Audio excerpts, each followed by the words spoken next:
Hi, my name is Sakshi. The next few minutes, I will take you through the framework for the prevention of sexual harassment at your workplace. After having gone through this module, you will understand who can complain about sexual harassment at the workplace. What is sexual harassment at the workplace? What is not sexual harassment? What can you do if you are subject to sexual harassment? What is the punishment for committing sexual harassment? Who can complain about sexual harassment at the workplace? Any woman, including an employee or a visitor, may complain about sexual harassment at the workplace. Please note that this framework protects women. Men as an aggrieved party are not covered within the scope of POSH. The woman may be a full-time employee, a part-time employee, a contract employee, an intern, a trainee, a probationary employee, a daily wage employee, a service provider, a client, a salesperson, a volunteer, or may otherwise merely be present at the workplace. What is sexual harassment at the workplace? Simply put, sexual harassment is any unwelcome action or conduct of sexual nature. Sexual harassment is a criminal offense under the Indian Penal Code 1860. When sexual harassment takes place at the workplace, there are further penalties imposed on the offender by the law. A workplace is any place visited by the employee during the course of employment. Even the transportation arranged by the employer is considered a workplace. An official meeting or a company-sponsored event, such as an off-site or a party, is also considered a workplace. As you can see, the definition of a workplace is quite expansive. It is important to note that a single incident is enough to constitute sexual harassment. It does not necessarily have to be repeated behavior or a pattern of behavior. Even an accidental or an unintentional violation is still considered a violation and has consequences. Here are some examples of sexual harassment. Unwanted touching or caressing of a person's clothing, hair, or body. Repeated offensive remarks such as teasing related to a person's body or appearance. Invasion of personal space. Getting too close, brushing against or cornering a person. Seeking a sexual favor by offering an inducement or under threat. Passing comments with sexual undertones on or in the presence of the complainant. Inappropriate questions, suggestions, or remarks about a person's sex life. Repeated unwanted social invitations or proposals for a date or stalking. Idle chatter or jokes with sexual connotations or graphic sexual descriptions. Suggestive or insulting sounds such as whistling, wolf calls, or kissing sounds. Sexual gestures such as licking one's lips, holding objects, or eating food in a provocative manner.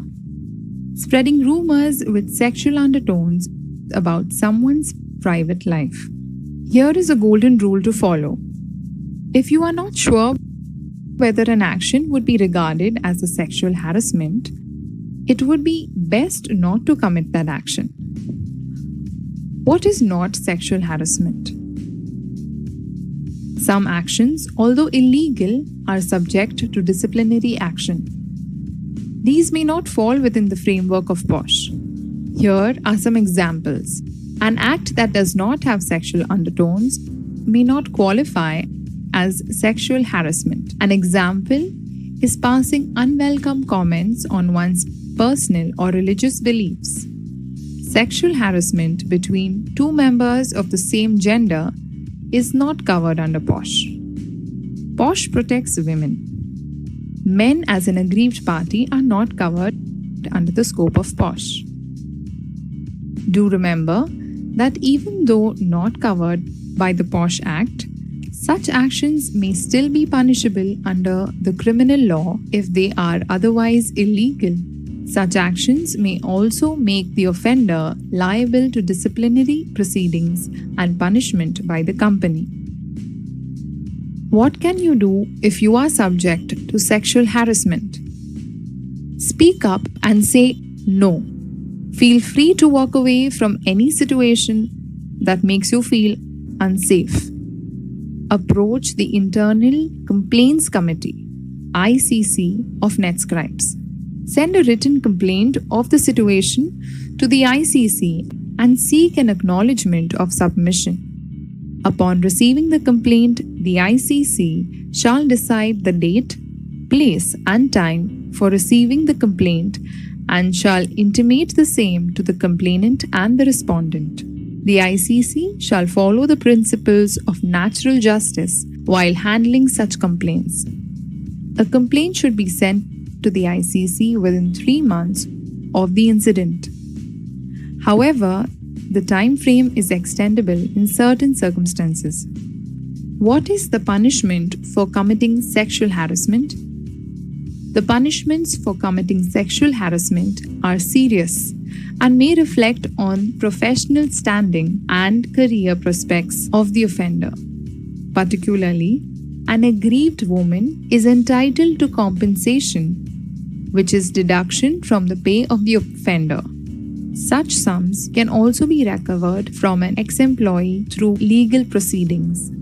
The offender could be subject to actions including tendering a written apology, withholding of promotion, denial of an increment, attending counseling sessions, and carrying out community service. The aggrieved woman may also seek relief under the criminal laws of the country. This can result in imprisonment of the offender and also in the levy of a court-determined fine. Remember, the ICC is statutorily equipped with the powers of a civil court, and therefore disobeying its orders has serious consequences. Now let's look at a few not so frequently asked questions regarding sexual harassment. Can a consensual relationship between co-workers be considered sexual harassment? Not while it is consensual.